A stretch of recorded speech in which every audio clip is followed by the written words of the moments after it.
Dil Raju productions. Dil Raju గారు మాట్లాడతారు. అందరికి నమస్కారం. ముందుగా అన్న తమ్ముళ్ళకి రాఖీలు కడుతున్న అక్క చెల్లెలందరికీ శుభాకాంక్షలు, రాఖీ శుభాకాంక్షలు. అలాగే Suhas, happy birthday to you.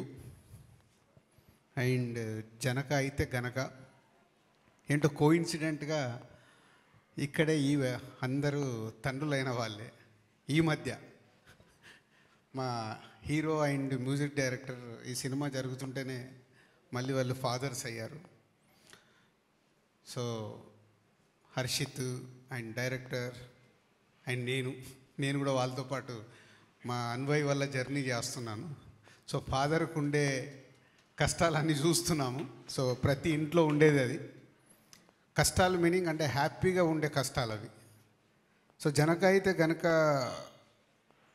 Concept చెప్పినప్పుడు చాలా బాగుంది శాండీ, గోహెడ్ అన్నాను. తను దాని తర్వాత ప్రశాంత్ నీల్తో వర్క్ చేస్తున్నాడు. వెళ్ళి అక్కడ రైటర్గా జాయిన్ అయ్యాడు. ప్రశాంత్ వినడము, ప్రశాంత్ కూడా చాలా బాగుందని చెప్పి హర్షిత్ వాళ్ళు కంటిన్యూ అయ్యి స్క్రిప్ట్ చేశారు. అంటే ఈ స్క్రిప్ట్ అయిన తర్వాత కూడా సుహాస్ నీకంటే ముందు చాలామంది హీరోల దగ్గరికి ఇది స్క్రిప్ట్ వెళ్ళింది. విన్న వాళ్ళందరూ ఎక్సైట్ అవ్వడం, కానీ ఇది అమ్మో మేము చేస్తే ఎలా ఉంటుంది ఒక భయం. అలా 3-4 అయిపోయారు. శాండీ కూడా సరే ఏం చేద్దాం is busy with Prashanth Neel. సరే బలగం రిలీజ్ అయిన తర్వాత నేనే ఒకరోజు హర్షిత్ని శాండీని రండి అన్నాను. అని ఏంటి సార్, ఒక అబ్బాయి పేరు చెప్తాను, నాకు బలగం అయిన తర్వాత ఆ కాన్ఫిడెన్స్ ఈ కథ బాగా రీచ్ అవుద్ది అనిపిస్తుంది, చెప్తాను మీకు రీచ్ అవుద్దా అని అప్పుడు సుహాస్ గురించి చెప్పా. ఎందుకో అబ్బాయి చాలా ఈ కథలో ఉన్నట్టు మిడిల్ క్లాసు కుర్రాడిలాగా బాగా రీచ్ అవుతాడు అనిపిస్తుంది. సో అని ఇమ్మీడియట్లీ వీళ్ళు ఏం రియాక్ట్ అయ్యారో నాకు గుర్తులేదు, కానీ టైం తీసుకున్నావు కదా, ఇమ్మీడియట్గా వెళ్ళిపోయారు. ఓకే బాగుంటుంది సార్ అని. అంటే ఒక సినిమా కాన్ఫిడెన్స్.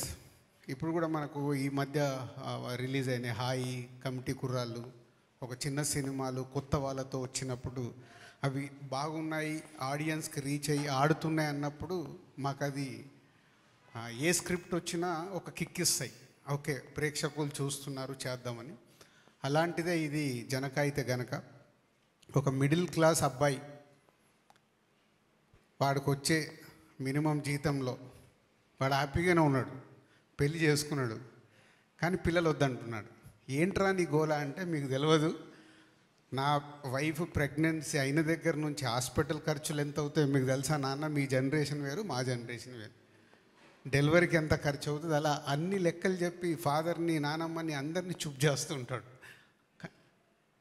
సో ఈరోజున్న జనరేషన్లో economy is very important, same time పిల్లలు ఇంపార్టెంటే, ఎమోషన్స్. ఆ ఎమోషన్స్ మధ్యలో శాండీ ఆల్మోస్ట్ తన పర్సనల్ లైఫ్లో జరిగిన ఇన్సిడెంట్స్ని జర్నీ చేసిన, ఇప్పుడు వీళ్ళందరూ కూడా పర్సనల్ లైఫ్లో కనెక్ట్ అయిపోయారు. విజయ్ కానీ, సుహాస్ కానీ, ఈవెన్ హర్షిత్ కానీ. సో జర్నీ చేసేటప్పుడు ఉండేదే దీన్ని హ్యూమరస్గా, సో థియేటర్ అంతా నవ్వేలాగా ఎలా చేయాలని మంచి కాన్సెప్టు, ఒక మిడిల్ క్లాస్ ఫ్యామిలీ, ఒక మిడిల్ క్లాస్ కుర్రాడి తీసుకొని చాలా బాగా చేశారు. ఫైనల్ చేసి మొన్నే సినిమా చూపించారు. సో తొందరలోనే మీకు రిలీజ్ డేట్ అనౌన్స్ చేసి ఒక మంచి సినిమా మళ్ళీ మీరు చూడబోతున్నారని ఒక నమ్మకంతో ఉన్నాం. ఇప్పుడు కమిటీ కుర్రాళ్ళు హాయ్ ఎలా అయితే ప్రేక్షకులు ఒక ఫ్రెష్గా ఫీల్ అయ్యారో, ఈ సినిమాని అంత ఫ్రెష్గా ఫీల్ అవుతారు విత్ హ్యూమర్, నాన్ స్టాప్ ఎంటర్టైన్మెంట్తో జరిగే సినిమా ఇది. ఇక సుహాస్ గురించి చెప్పక్కర్లేదు. అండ్ మలయాళీ అమ్మాయి అయినా వాళ్ళ వైఫ్ అండ్ హస్బెండ్గా పేరు చాలా క్యూట్గా, ఏదున్నా అమ్మాయి ఒకటే డైలాగ్ ఏంటి అని అంటే, మా ఆయన చూసుకుంటారులే అంటే, అంత కాన్ఫిడెన్స్ హస్బెండ్ మీద. పిల్లలు వద్దన్నా ఓకే అంటది, ఏదన్నా ఓకే అంటది, అంత క్యూట్గా చేసింది అమ్మాయి.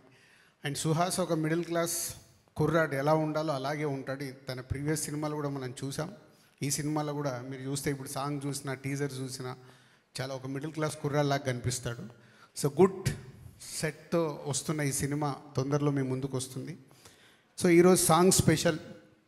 చాలా పాటలు చూసాము, రైటర్ చెప్పాడు. ఇప్పుడు విజయ్ బేబీ తర్వాత తను చాలా ఫేమ్ అయ్యాడు.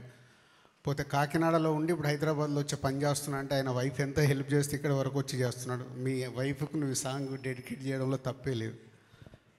సో ఎన్నో పాటలు చూసాం. లవ్ అనగానే మా సినిమాల్ని అప్పుడు ఇప్పుడు కలగన్నానే చెలి అన్నాం. ఫీల్ మై లవ్ అంటే ఆర్యాలో అన్నాం. సో ఒక అమ్మాయి, ఒక ఆడవాళ్ళ గురించి చెప్పడానికి పవిత్ర బంధంలో కారేసు దాసి అని ఒక అద్భుతంగా చెప్పారు. కానీ వైఫ్ గురించి అద్భుతంగా చెప్పే అవకాశాలు ఎవరికి రాలేదేమో, అది శాండీకి దొరికింది.